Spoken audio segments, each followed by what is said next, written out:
this was a valley. The question is it baseball, or are there things we can do to improve upon that? Are there levers we can pull? Are there things to put us in a better position there? Obviously we had 4-game stretches all during the year where we struggled, but in totality, we performed extremely well on that front. We had more opportunities than they did.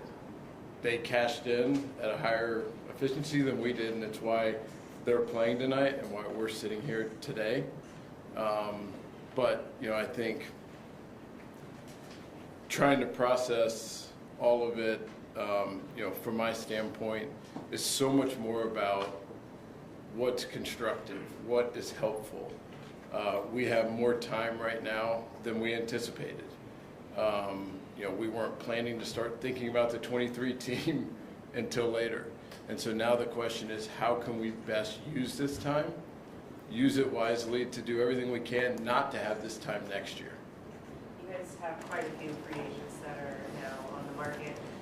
How important is it whether to try to retain some of those guys, or do you think changes need to be made amongst the core group you have there? I think you go back to our 17 team, our 18 team, our 20 team. I think change is inevitable in team sports, so I do think that there's going to be some change.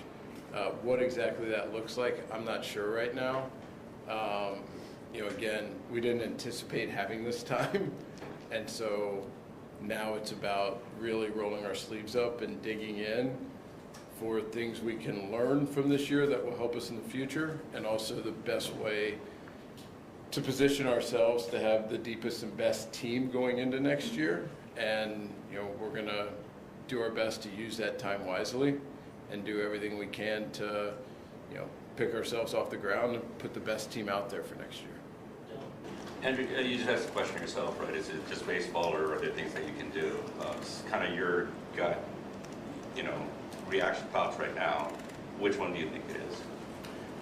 I don't know the answer. I think it's probably a combination. Again, we went through 4-game stretches all year where we were, the 27 Yankees with runners in scoring position. We went through 4-game stretches this year where we were on the other end of that continuum.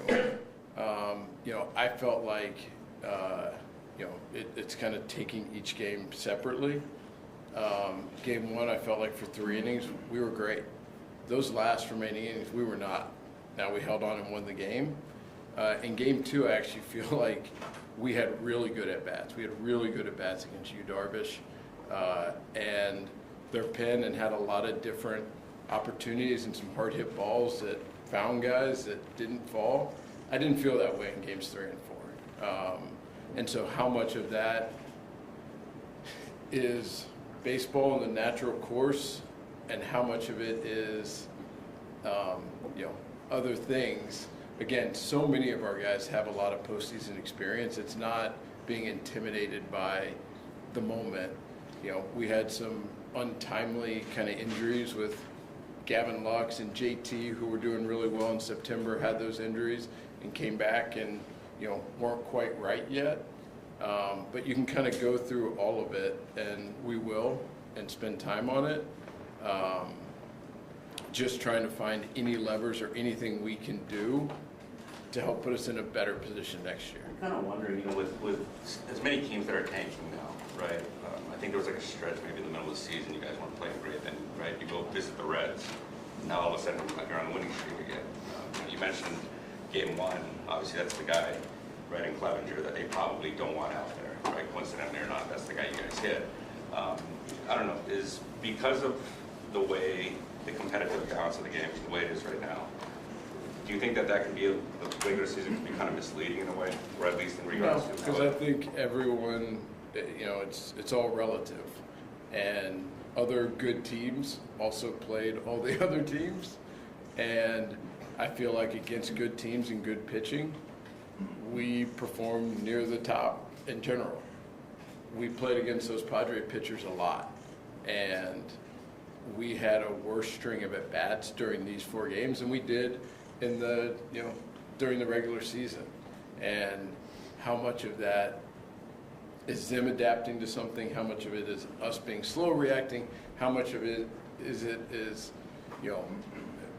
batted ball luck? How much of it is, not handling moments? I mean, there's all kinds of different things and to dig into, and we're going to. A lot of times, firm answers are hard to come by. We want clear answers and things that, do everything, help us in, figuring out how to do things better the following year. Sometimes it's easy to do, and sometimes it's not. And digging in on why we didn't cash in on those opportunities is not the easiest thing, but we're going to spend time and be as thoughtful as we can. Obviously, I get that, right, you've got to get to the playoffs first. You have to get through kind of a 6-month regular season. But if you were to say, just kind of in a bubble, in a vacuum, able to construct a team just for the playoffs, how much would that differ from the team that you've constructed, like say after the winter going into a season? And is there a way you think maybe kind of bridging those two things if they are different? I mean, I guess a different way to answer that, if you're asking me if I think the best team wins the World Series every year, I would say no. I think the hottest team wins the World Series every year, and so it's how to put us in the best position going into October to be the hottest team. 2017, we went through that cold streak, we got hot, and we rolled through the playoffs until the World Series. 2020, each year has its own kind of different narrative to it, but I don't believe that the best team wins the World Series every year. I think that's unequivocal. I think two different things though, right? There's a best team over like a 6-month thing, and maybe a best team for a tournament. Like, in your mind, are those two the same thing? I guess my point is that, I guess partly is how you define best team, but again, I think it is about the hottest team. I think you can look at, after a series and say, oh, this team played better, and that's true. They played better than we did. That's not in dispute. But how much of it, how much of it are things you can foresee in advance as opposed to after the fact? I think that's a really important distinction. I feel like the expectations here are incredibly high, and that's awesome. I love how passionate our fans are. Those expectations are shared by everyone that works here. In the front office, in the coach's room, Dave, our players. I personally don't think the criticism that Dave has received has been fair. I think it's human nature to want to point the finger at someone. And I feel like this was an organizational failure in the postseason. I feel like, our regular season goal, we accomplished. We put ourselves in the very best position you can to go out and win 11 games in October. We didn't come close to doing that. And I think there are fairly clear answers as to why, and others that aren't as clear. But I think, that passion is awesome and love it. But I feel like all of us are incredibly disappointed, and, at least the way my mind works is taking this moment, learning what we can from what has happened, and doing everything we can to avoid this going forward. Now, getting back to your point, what can we do going into hopefully put ourselves in a position to play in October next year? And then once we're able to accomplish that, how do we put ourselves in the best position to be the hottest team during that stretch? I don't know the answer to that, but we'll definitely spend time trying to figure it out. This isn't like track and field or boxing, right, where you... Do you want to talk after? I think other people came too. Where you're kind of peaking for like a particular event, right? Boxing, you have like an 8-week training camp, track and field, you kind of train according to, the calendar or whatever. So given, right, and obviously no one's been able to kind of figure that out, right? Over the years, there have been things that go in cold and get hot, whatever. Right. Does Like it the Phillies feel like this lost a lot of games in the regular season, and then came in and now, have put themselves in the position to be in the NLCS. So it's easy after the fact, but before, would you have said, hey, they're going to do this? No, because it's easy after the fact to say, okay, here's how they've played, here's what they've done with runners in scoring position, here's how they've handled different moments. Yeah, and it's no secret why they are where they are right now. So do you feel like you just have Again, I answered this very clearly for you. If you want me to answer it again, I will. I don't know the answer in terms of how much of it is just baseball and how much of it is other things that, we could potentially control. And, an example is in the 7th inning, Will Smith hits that ball 100 miles an hour that happens to go to Profar and not to his right or left. And Kim hits a ball, into the ground that happens to, because Muncie's playing up, go down the line. Like, had it been this far, much further over, it's a double play. So those things are what we both love about the game and can drive you crazy when you're on the other side of it. So how much of that is luck? How much of that is skill? How much of that is preparation? All great questions for us to debate ad nauseum. In hindsight, is there anything, when you look at that 7th inning in particular, you guys would have done differently there? Yeah, with hindsight, we would have done it totally different. But like obviously when We would have positioned Trace a little differently. On Grisham's ball, we would have had Muncie play the line a little bit more. Well, with the planning, like when you don't use Phillips and you have, you make a lot of decisions there, is that something you look at as, there's been kind of instances of this in years past where there's probably decisions that change in those spots than how you go about it in the regular season? Is that something that you kind of look at as a common theme here with some of these? No, again, I think after a loss, there are narratives formed about what happened, and I get that. Every day is a series of narratives, both positive and negative, but come as a result of what happened, and I totally understand that.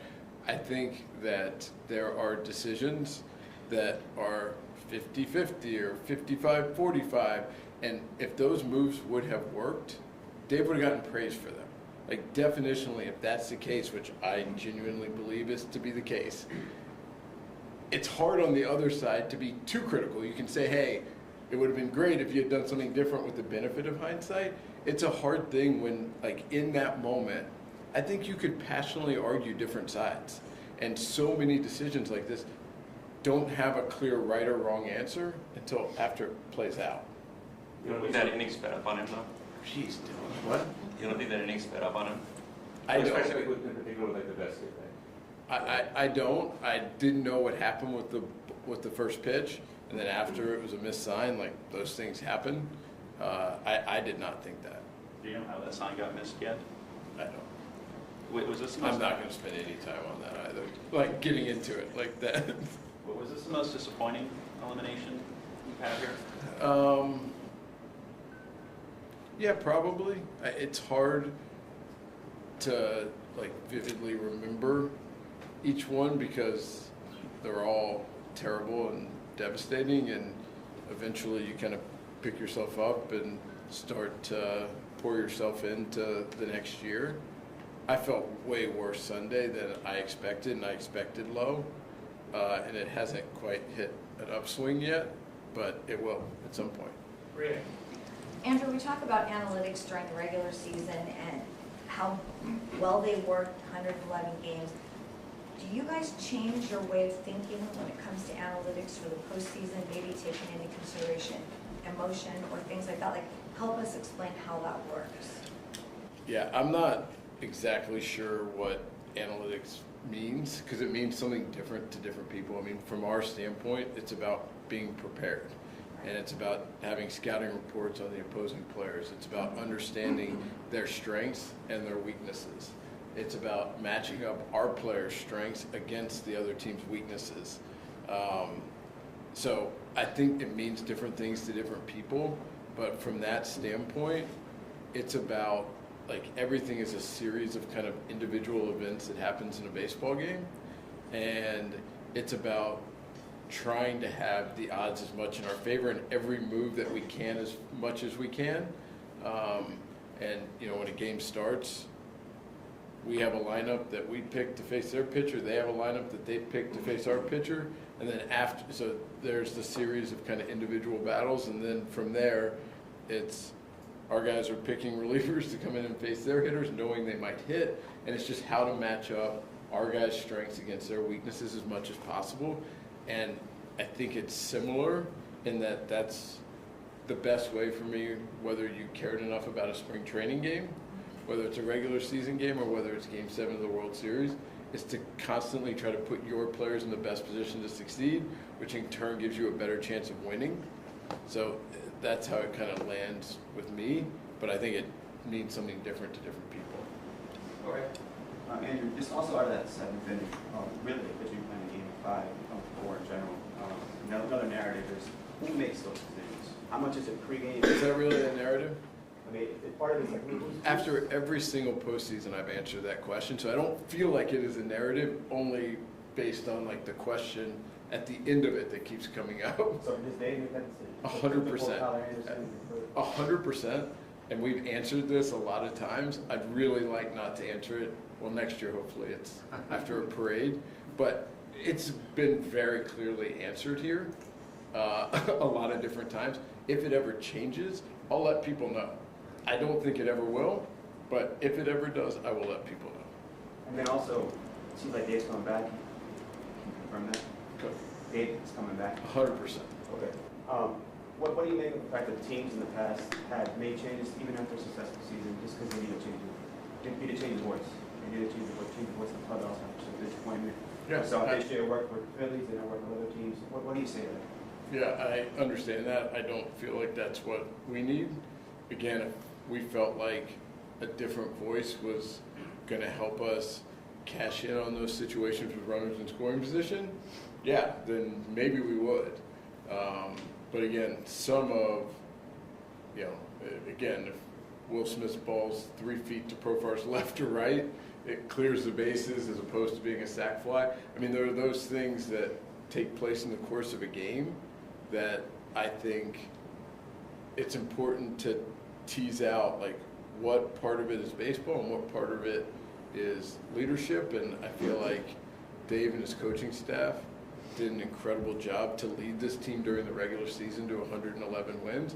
And I don't feel like it was a switch they then turned off, or the players got, needed a different voice in those games. That's my personal belief, but I get that there are differing opinions on this, on a lot of different things, and appreciate that. And then you mentioned changing levers, changing pieces. Does that include coaching staff at all? No, I don't anticipate it right now. Andrew, I have a question about somebody that actually played in the game. Mookie Betts, the last month of the season, was a 200 hitter, OPS not even at 600. David said on multiple occasions during the year that the offense goes as Mookie goes. How much of this, and only winning one game in this series, falls on his lack of production? Yeah, again, that's in results, because if you go back and watch those 4 games, he hit some balls hard that got caught. If you want to point at like somebody like he's really good at looking over a baseball, there were a few called strikes that weren't strikes. Again, that's baseball. It's not something that, but I think it's hard to isolate it down and say that he didn't, because I think there was some really good at bats and some really good contact that happened to be at guys, coupled with looking over balls in ways. So I don't pinpoint any of it on him personally. But from the standpoint of not only him, but some of your guys, from the day that you guys clinched, there were symptoms that they were not hitting on all cylinders. Did you see that, or is that just on the surface? No, I mean, I think so. I think, again, Gavin had the neck thing, JT had the leg thing. We had guys dealing with stuff, some that were still playing and some that sat out for a period, and that happens. And so we, tried everything we could to get guys in the best position going into October. With some guys we were able to, and with some guys we weren't. Did you feel like your players were too comfortable playing the Padres, that they had dominated them not only this year, but the period of time that they've all been here? Did you feel like they took the Padres for granted? I didn't feel that way. And watching them prepare and go about it, I did not feel that way. I think it is easy and kind of a lazy narrative after the fact to say that was the case. And maybe it wasn't. Maybe I was too close to it. I don't know, but it did not land with me in that way at all. Yeah, Andrew, did you feel like in retrospect you guys did enough at the deadline? Because Gallo didn't have a single plate appearance on DS. Yeah, I mean, I think, as we came into this postseason, we felt like we had, in our minds, obviously we're biased, the most talented team. So, we would have traded a lot for a guy if you would have told me, hey, he's going to get a hit every time with the runner in scoring position. We would trade a lot for that player. I felt like it wasn't from a lack of talent in October. This may be a difficult question to answer. Like, is there a way to sort of combat like the volatility that you guys have had in runners in scoring position? I'm sure that's something that you're looking into now. But like, there's the stretch in San Francisco where Dave sort of criticized some of the approach stuff. You mentioned that game 3 and 4 it slid. Is there a way to sort of minimize that volatility? I don't know. I mean, I think you go through all 30 teams, or you take the best teams and the playoff teams, and you look at it. There is that. Some of it is batted ball luck. Some of it can be approach. Some of it can be a pitcher happened to like really execute in that at bat. Like when a pitcher really executes, a hitter's almost always out. And so it gets down to that as well. Like how well does that pitcher execute in that at bat? That all those things together, I think, makes it hard to have just a very steady line in terms of what your production is in those moments. But obviously anything we can do to improve it, even on the margins, is worth it. And last year added Freeman, Trey Turner's free agent this winter. Do you anticipate needing to add another star level bat if he does leave? I don't know. I mean, right now, again, we didn't expect to be diving into the offseason and 23 team right now. But as I said earlier, we're going to do everything we can to use this time as wisely as possible and be more prepared, or be as prepared as we can be, to not be sitting here having this press conference in the middle of October next year. Andrew, I know it's hard to compare senses of disappointment every year, but does it feel like more big things were out of your control this year, whether it's the layoff prior to the division series while the Padres are playing games, or the regular season opponents, straight games against the Rockies, or being geofenced out of Petco Park so your fans can't show up? But were there like more meaningful things out of your control? I don't think so. I mean, I think, again, I think it boils down to us not getting hits in those situations, and whether any of that led to it, I don't necessarily think so, but, again, I think speaks to the difficulty in trying to answer that. I don't know the answer. Are there any players who will be reporting to spring training saying they have had an off-season procedure of some sort? Not sure yet, but if it does happen, we will let you guys know. How concerning was it after obviously Kimbrel's struggles, taking him out of the closer role, not having a true closer for that final month and in the postseason, and that changing? And then in terms of the offseason, how much of a priority or concern will you guys deal with in addressing that? I'll take that. Yeah, I think we felt like our collective pitching staff was as talented as we've ever had here.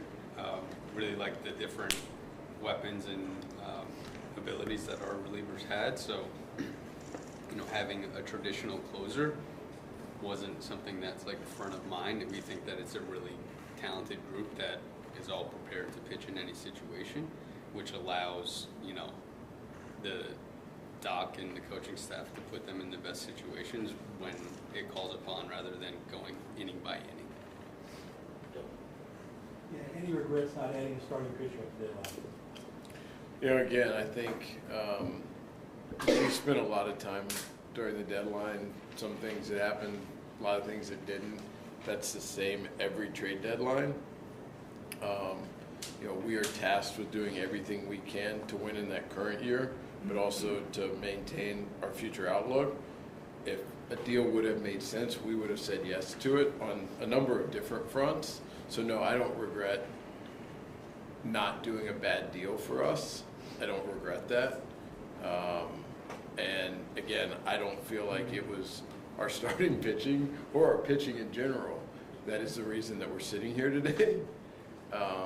And felt like Brandon just said, that our 1 through 13, I feel like this was the deepest that we've had, and the most talented, with differing looks and options to navigate different lineups, and we felt really good about the talent that we had down there. What would you say to fans who have endured as many years of this as you have, a lot more years. They want something done. They want somebody, the fans frankly want somebody fired, they want some changes. Jorge mentioned the staff, front office, something.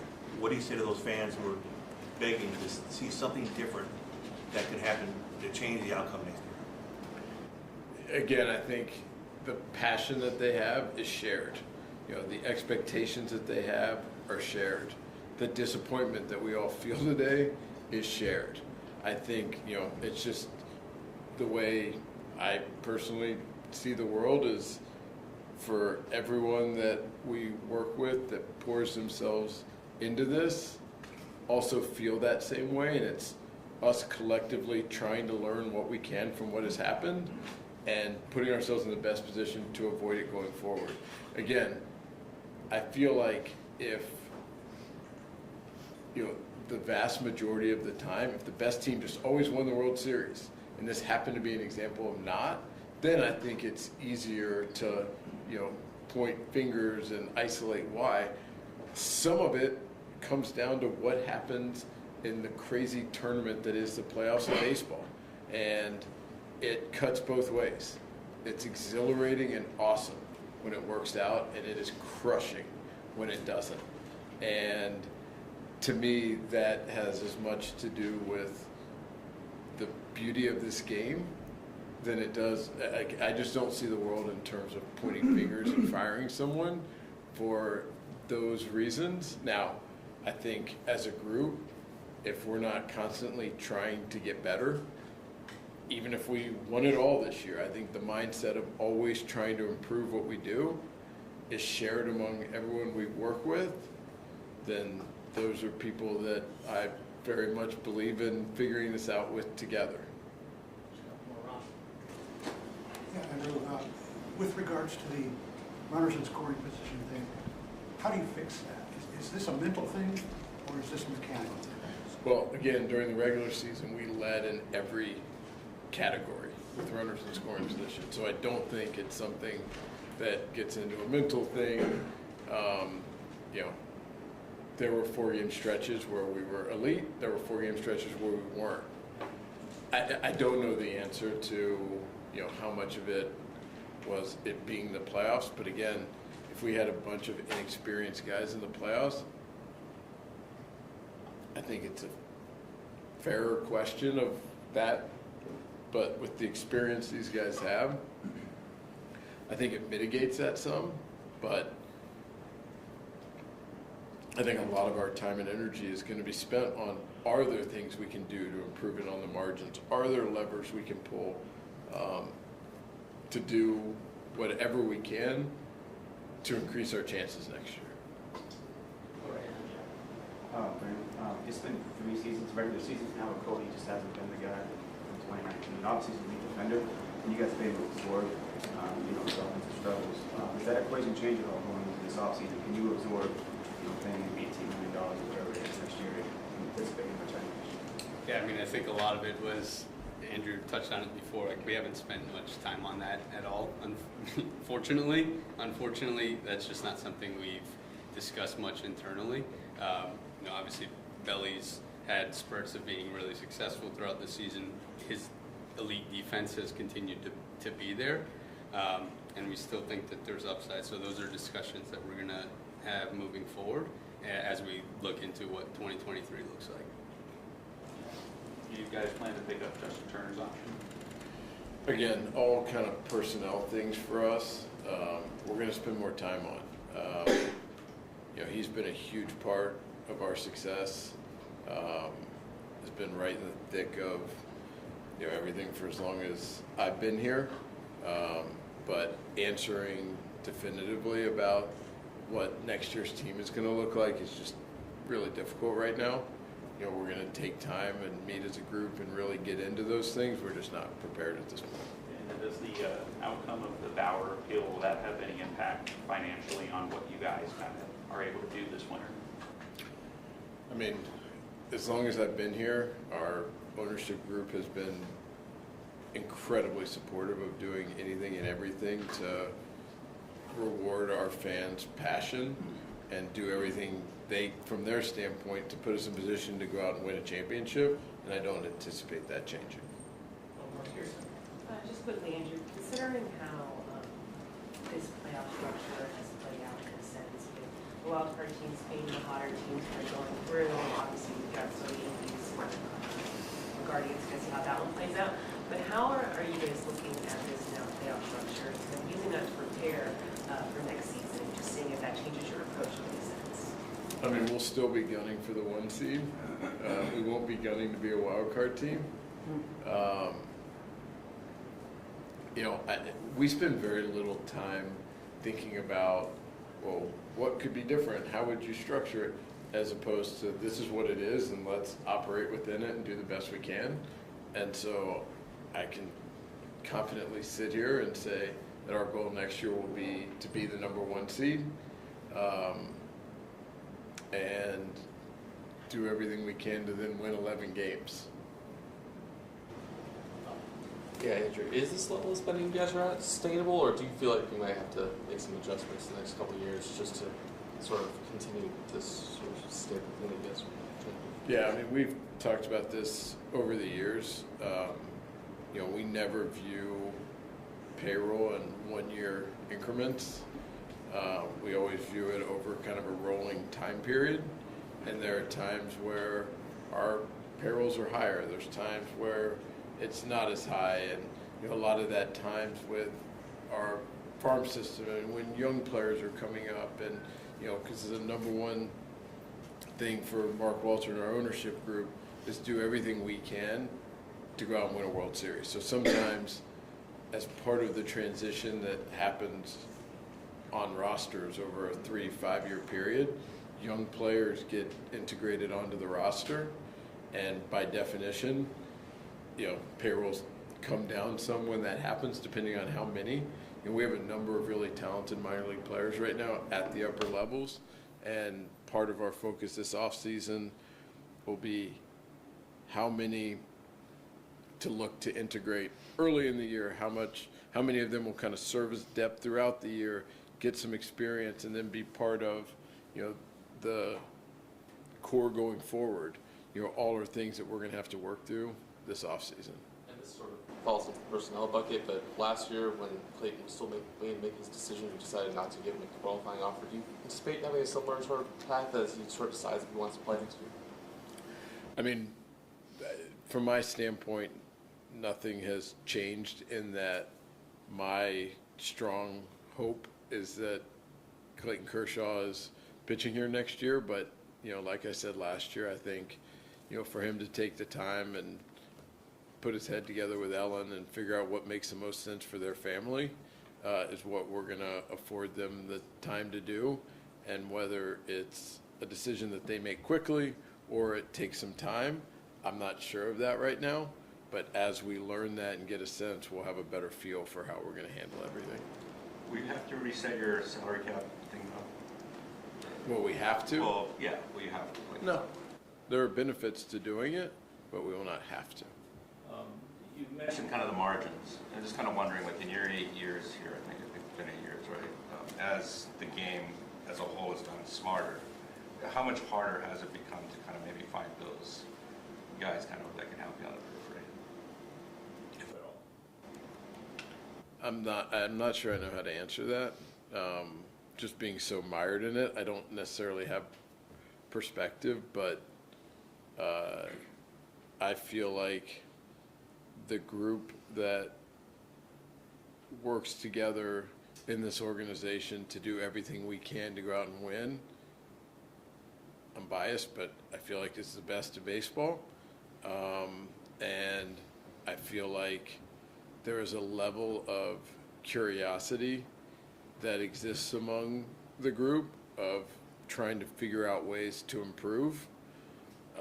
And I don't think that would change or be different even if we won the World Series this year. And so I think we're constantly always trying to figure out ways to get better. Some of it is more obvious with specific players, and sometimes it's something more process related that's less obvious, but always striving to improve what we do. Thanks, everybody. Thank you, guys. Thank you.